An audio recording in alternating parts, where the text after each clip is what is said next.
Everyday people working 9 to 5, saving up that money, trying to survive, investing in the future, trying to be wise. We're gonna be money heroes. Yeah. Hi, I'm Nick Johnson, host of Everyday Money Heroes, and I've reached early retirement. I'm here to provide information on how to obtain financial independence and inspire you through sharing stories of everyday people who are turning knowledge into freedom. That hustle, always reaching for the sky. We're gonna be money heroes. Never gonna shy.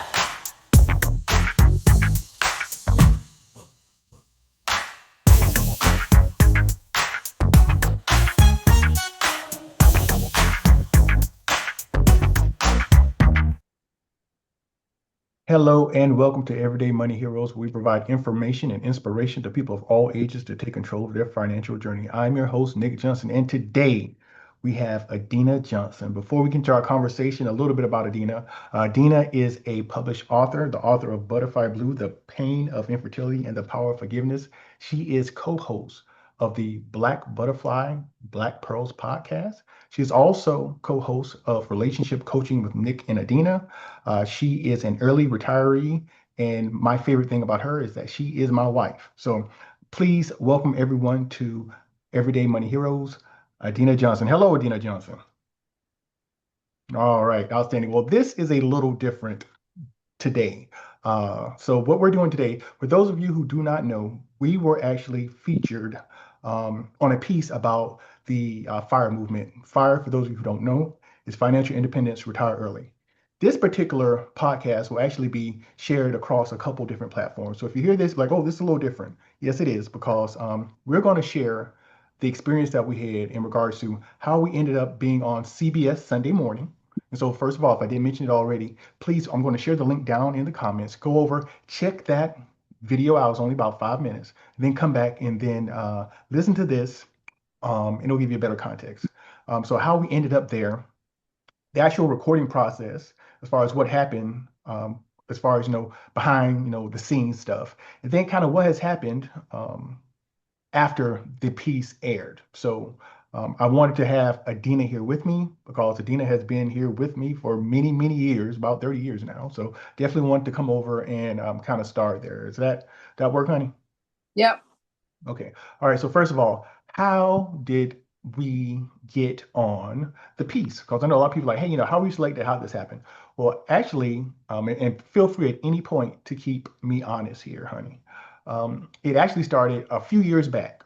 So for It those of started you, one cold, one yeah, cold morning in Florida. yes, it started one cold morning in Florida. It was snow up to our knees. And so what happened is that I went to my first CampFI, and I want to say my first CampFI was 2023, I want to say. And I went there, and I just really enjoyed the camaraderie, everything that happened there. The community was very inviting. As a matter of fact, that first year that we went, we took our RV. So it was just a really great time. Shouts out to Stephen Boyer, who is the founder, creator, facilitator, everything of CampFI. So if you're interested in really learning more about the fire community, I highly recommend you go to a CampFI. They are throughout the country, and they actually have them in Spain as well. So if you're trying to figure out more information about CampFI, it's just campfi.org. You'll find that. So went there, felt embraced. I was like, I'm coming back next year. So came back the next year, and the next year they have these presenters that go on, and literally they're people from the community. And so I was sitting there, and I was just taken aback and just impressed by the speakers and things like that. I was like, you know what? I want to speak at one of these, and I want to speak there next year. And so literally I went to Steve and I said, hey, Steve, I was like, you know what?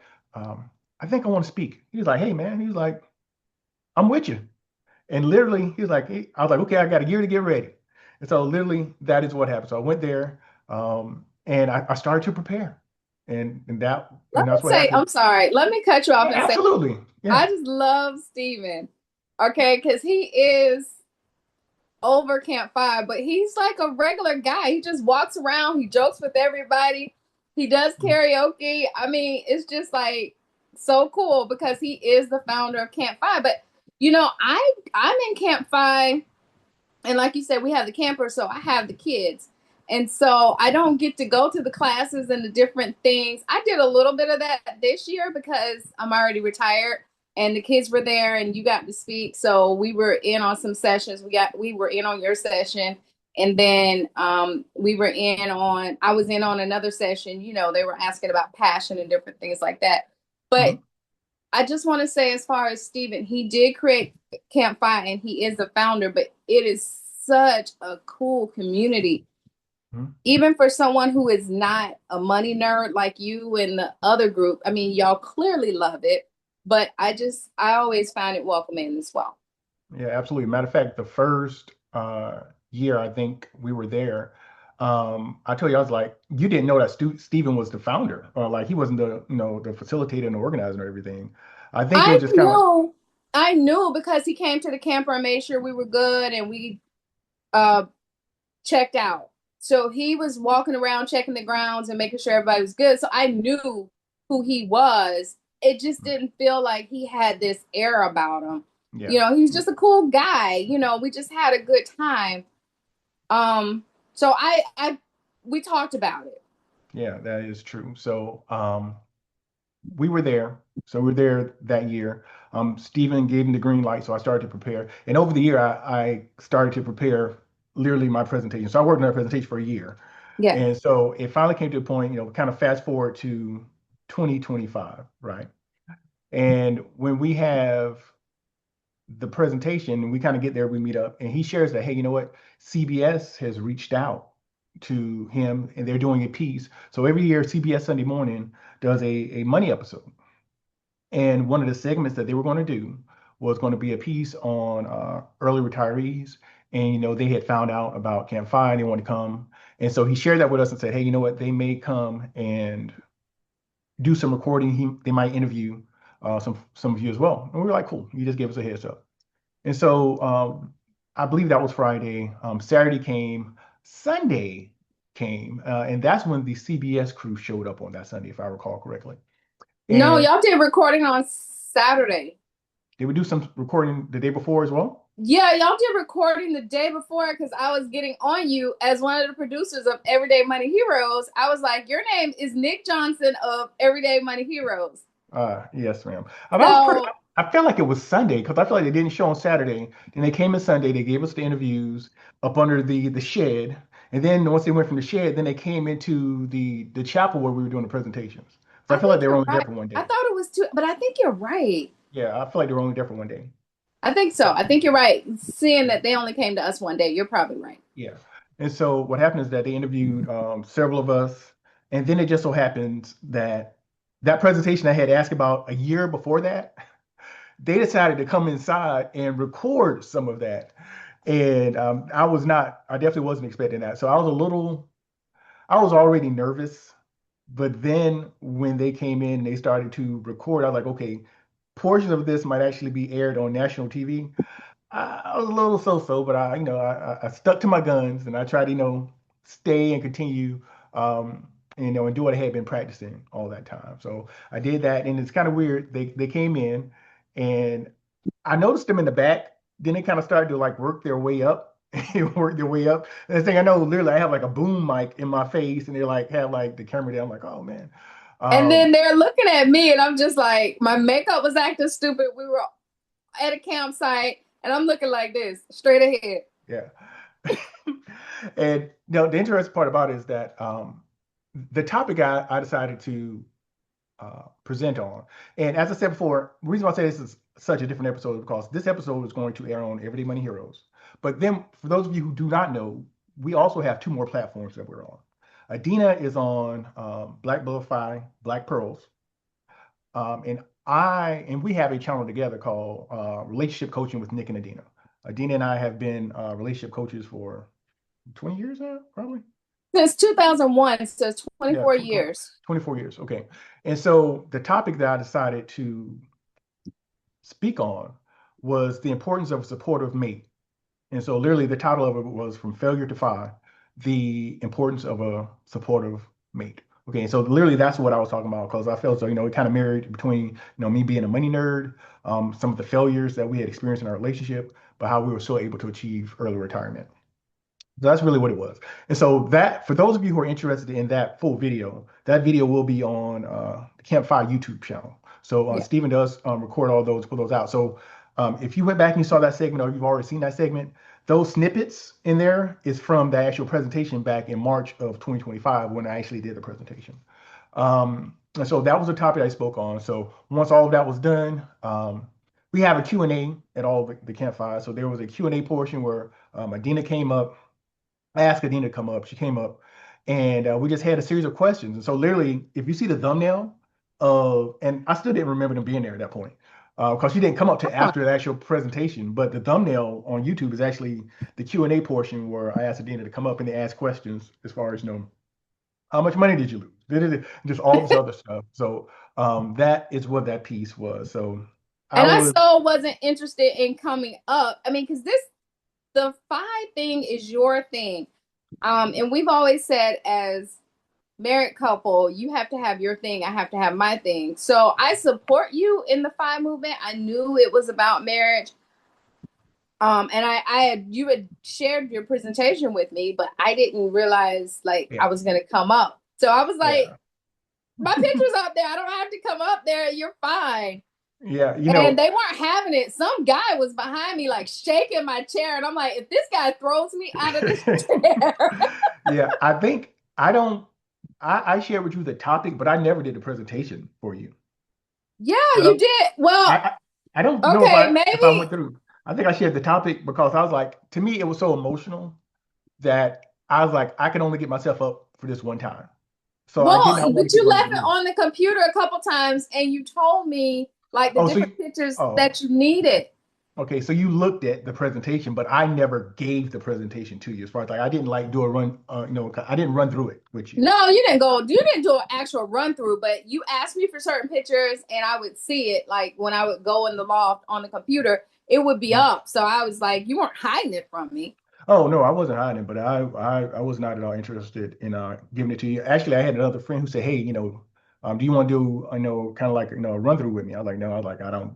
I was like, I already knew because I didn't want to get emotional about it, which I But you got still emotional when you shared it. It was I like did. so Yeah, I was just like everybody in the building in the place was like bawling. And I'm trying to get your friends to give you tissue and I'm like, keep going, don't stop. I'm trying to like, be yeah, supportive and not like just run up to the front of the room and be like, stop. No. yeah. That would have not been a good look, honey. Yeah. Well, I Yeah, was just trying so I even asked Raphael, I was like, Raphael, please take up tissue. He was like, he's fine. He's okay. yeah, thank you, Raphael. Yeah. So that kind of happened. We went through the presentation, and I was like, okay, I felt like I did a good job on that. And so literally, campfire went on as usual. That was Sunday. Monday, we pack up. We do our goodbyes, our hugs, and we go our separate ways.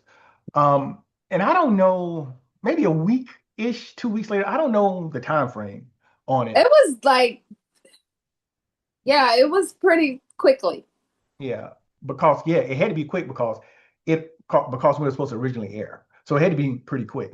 So what happened is that I get a text, and I look at my phone and says, "Hey, this is the producer from CBS Sunday Morning. I want to know if you would be interested in an additional like interviewing with us." And I'm like, "Well, I was like I already interviewed because we had already done some interviews before. So like I said, it was me and some other folks. So in my head, what I was thinking was that we don't have a good group here in Jacksonville as far as a FI group. We have an amazing group. And so what I was thinking is that okay, he must be coming back down here to talk to more people in our Jax Phi community. And so he's probably just asking me, hey, to go wherever he's meeting up with those folks or whatever to do additional interviews. And I was fine with that. And I said, yeah, sure. And then he's like, okay, he's like, we'll come to your house. What's your address? I was like, what? I was like, this wasn't part of the plan. And so literally what happened, I was like, okay, wow. So I went, I shared it with the dean. I said, honey, I was like, I got a message from the producer from CBS in the morning. and he wants to know, can he come by the house in like 2, 3 days, maybe. It was like on like 2, 3 days. Oh, And well, so they told us like Wednesday or Thursday because he got us both on the phone together. And yeah. I'm still like, this is your thing. I'm not doing this. They're interviewing you. Even when they came to interview, I'm like, ask Nick. I mean, you're the money guy.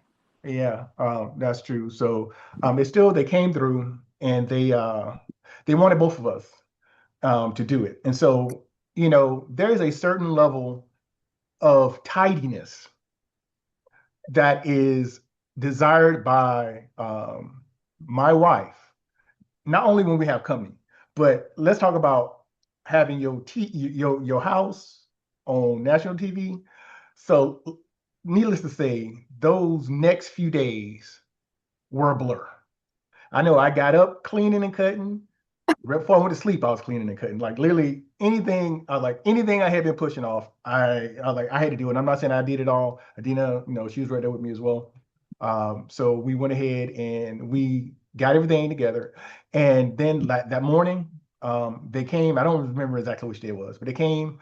They got here Monday. like around. It was It was Monday. Monday. Okay, so they got here like around 9:30ish, 10 o'clock.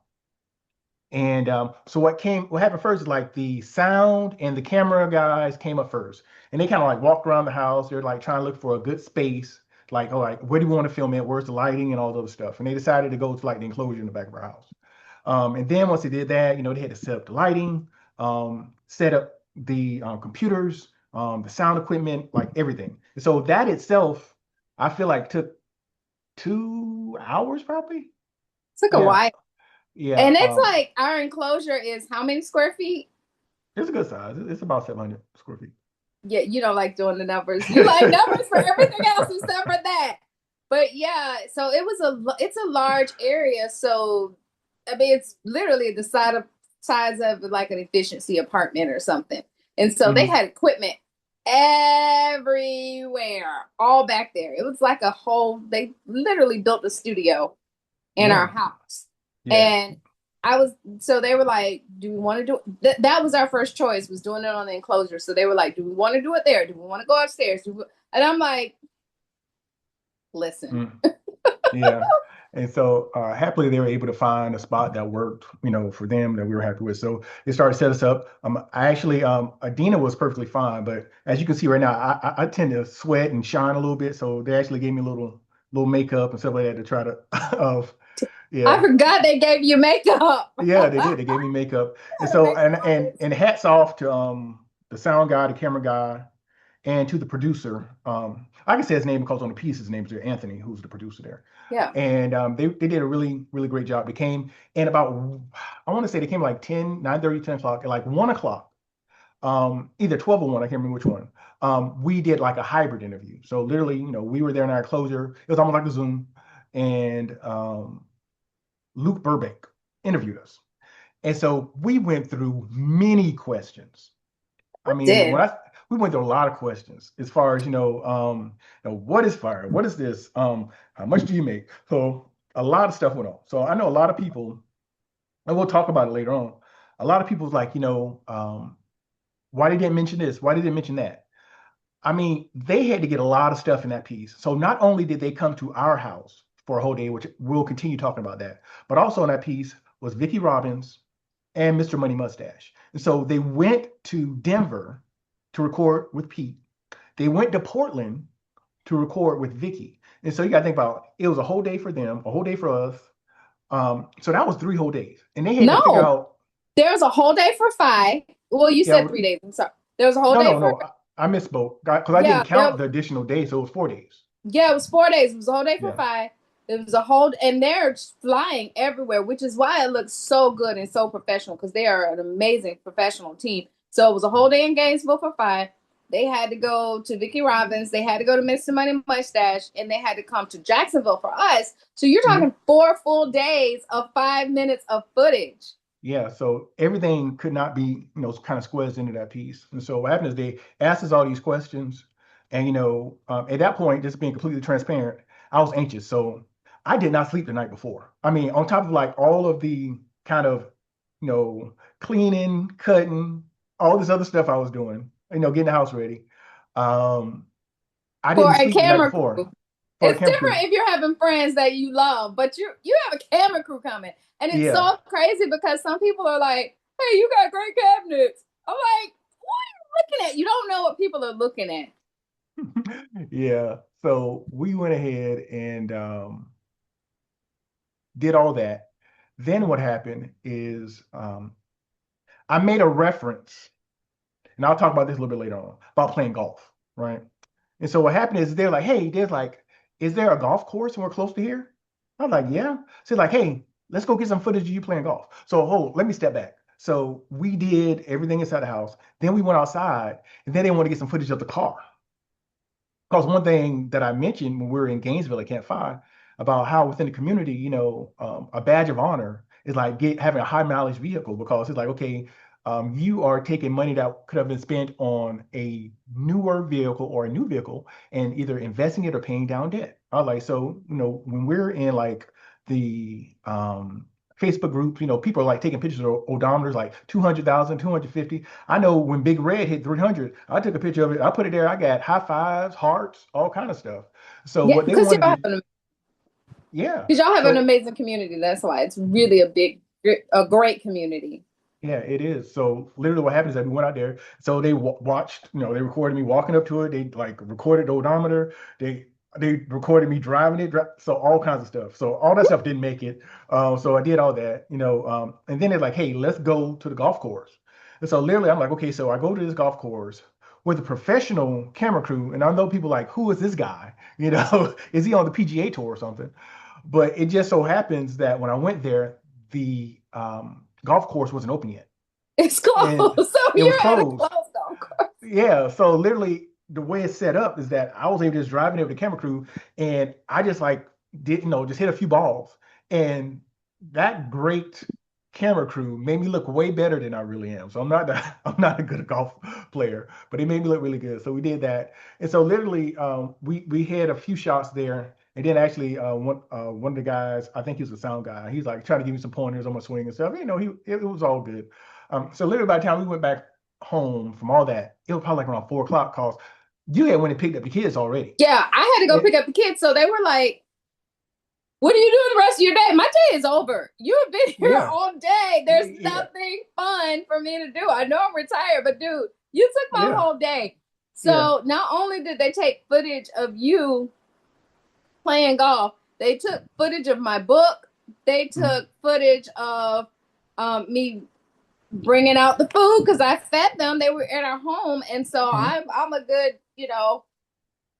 country Hostess. lady. Yeah, Yeah, I have hospitality, so I fed the crew. I'm like, you can't be here all day and not have a meal. So I'm just like literally putting the food out. So they hmm wanted to watch us do a hobby. They watched you tie your shoes, and then they showed you walking out to go play golf. And so hmm they took a lot of footage for 5 minutes. yeah. It was. And so by the time we got to the end of that, everything was good to go. And they're like, hey, you know what? They're like they were trying to get it off because the money episode actually ran twice. First time it ran was in April, so it was supposed to run in April, that segment.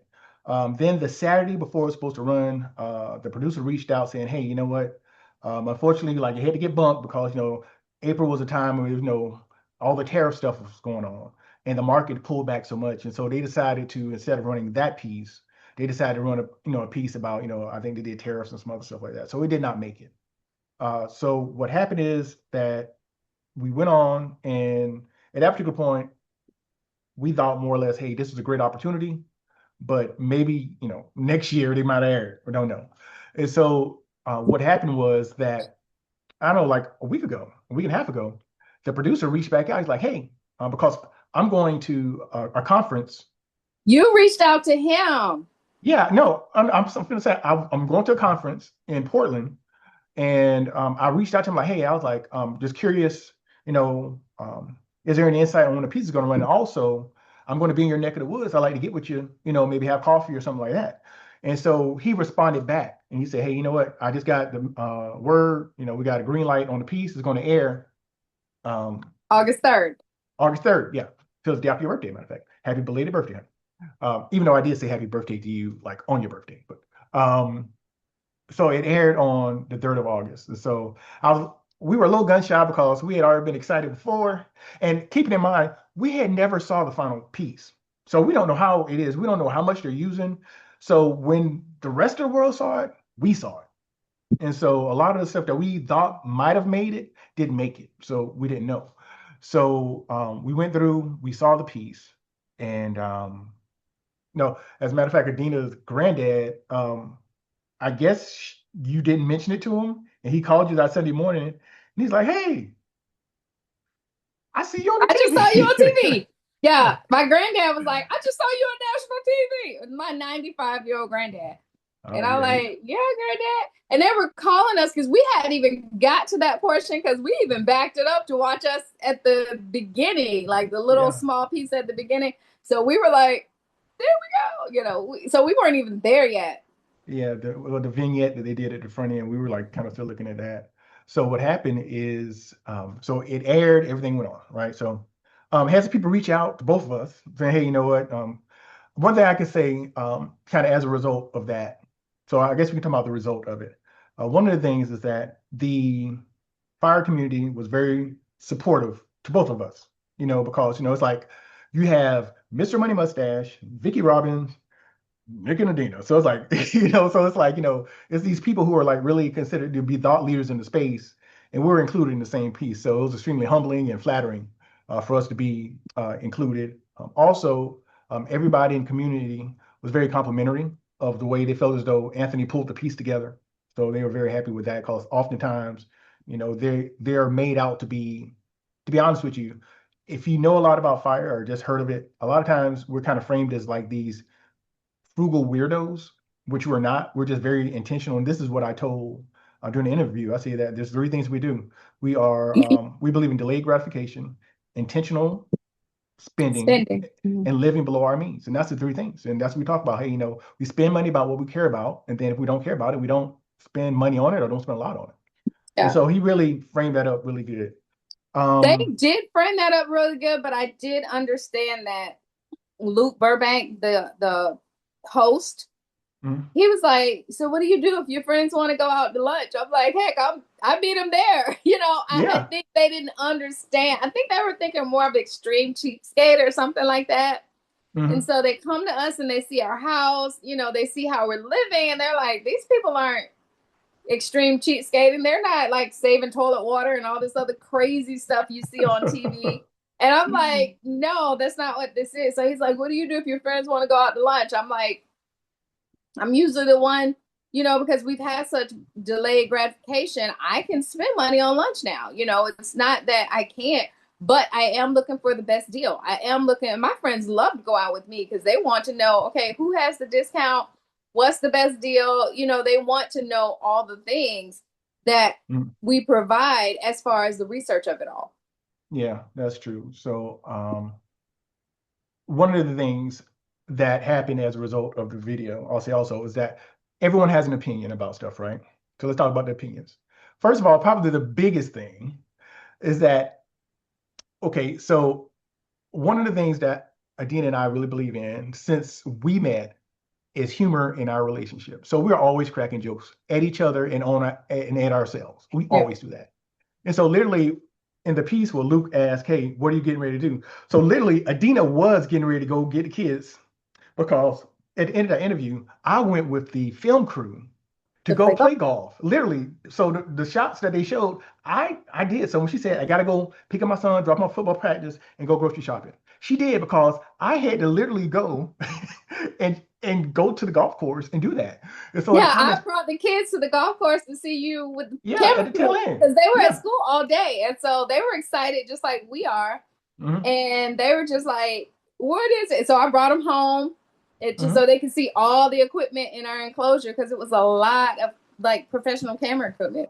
So Yeah. yeah, and then it's like the type of mom, I cook dinner every day. So yeah, I had to go to grocery shopping so I could get dinner on the stove. I mean, I have certain things I need to take care of.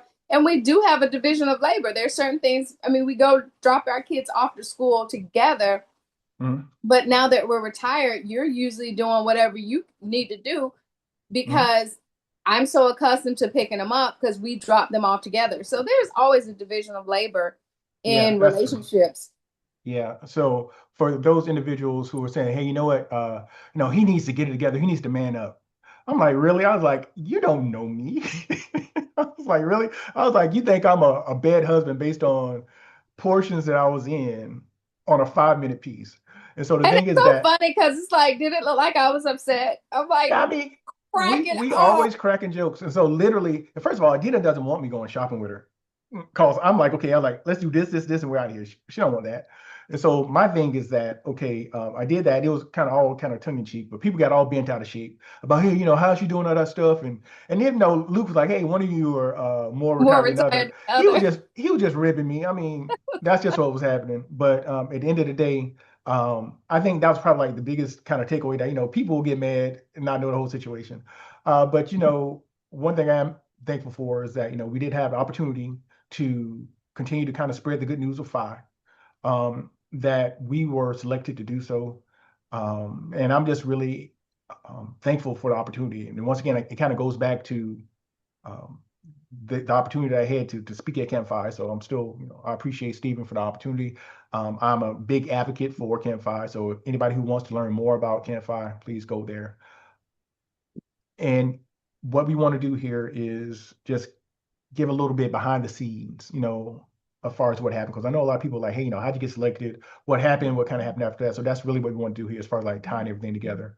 So, Hun, is there anything else you want to add before we wrap up here?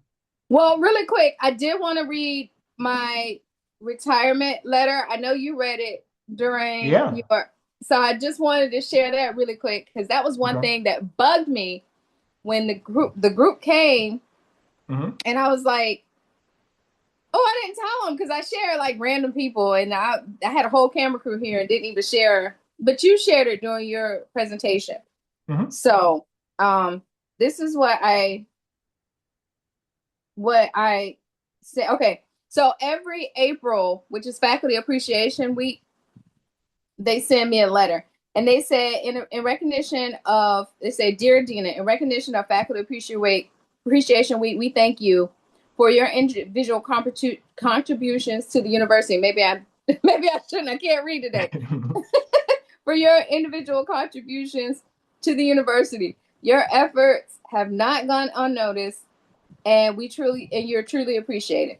You facilitated 277 classes, have made an incredible impact on 4,236 students since 2003. You have nurtured a positive learning environment that encourages and inspires students to strive for excellence. Thank you for all you do. And so when they sent that to me in April 2023, you were already started talking about retiring. So at that point, I'm like, it's been 20 years. There's nothing more for me to do. And I had kind of got to the place where I was kind of annoyed with me having a deadline to grade papers and my kids want to spend time with me, which is why I have no issue going to get my kids and all this great stuff that that seem like grunt work, but I'm happy to be a mom. I'm happy to do those things. So after they sent me that letter, I said to them, during Faculty Appreciation Week, I received a beautiful message from the team as followed. Your facilitation of 277 classes have made a credible impact on 4,236 students since 2003. And the rest of the stuff they said, I go, that seems like a fitting end to a wonderful career. Good job. I was like, I wish you nothing but the best. To the rest of the team, I'm out. I'm done. It's been 20 years. I'm done. There's nothing more for me to do. Mic drop. That's it. So absolutely. And I was thankful that you were able to retire early, which was amazing because I know you have been so supportive to me over the years, dealing with me and my spreadsheets and my crunching numbers and investing and stuff. So I was happy that you were able to go ahead and start to enjoy the fruits of our labor. So that was great. So that is, I think, brings us to an end here. I want to thank the multi-talented Adina Johnson of Black Butterfly Black Pros podcast. So quick call to action. Please, you're hearing this, please go over, follow Adina on Black Butterfly, Black Pearls on your podcast player of choice. For those of you who are listening on Relationship Coaching with Nick and Adina, please do the same. Go follow me on Everyday Money Heroes, whether it be on YouTube or on the podcast platform of your choice. And for those of you who are listening on Everyday Money Heroes, I would also ask that you would go and check us out on the other two platforms as well. So I have enjoyed doing this with you, honey. We're actually going to do another one in a while about, not in a while, but coming up about our trip to Europe for a month and how we use credit card points and stuff like that. So I'm going to bring in on that one as well. And so with that being said, I must say it's about time you had me on your podcast.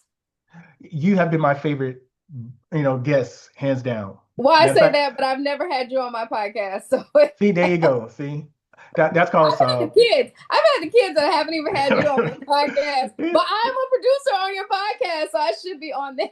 Yes, ma'am. I will get you on there. So thank you again, honey. Like I said, we will talk about that, our trip to Europe, how we use credit card points and stuff like that to hack our way to it.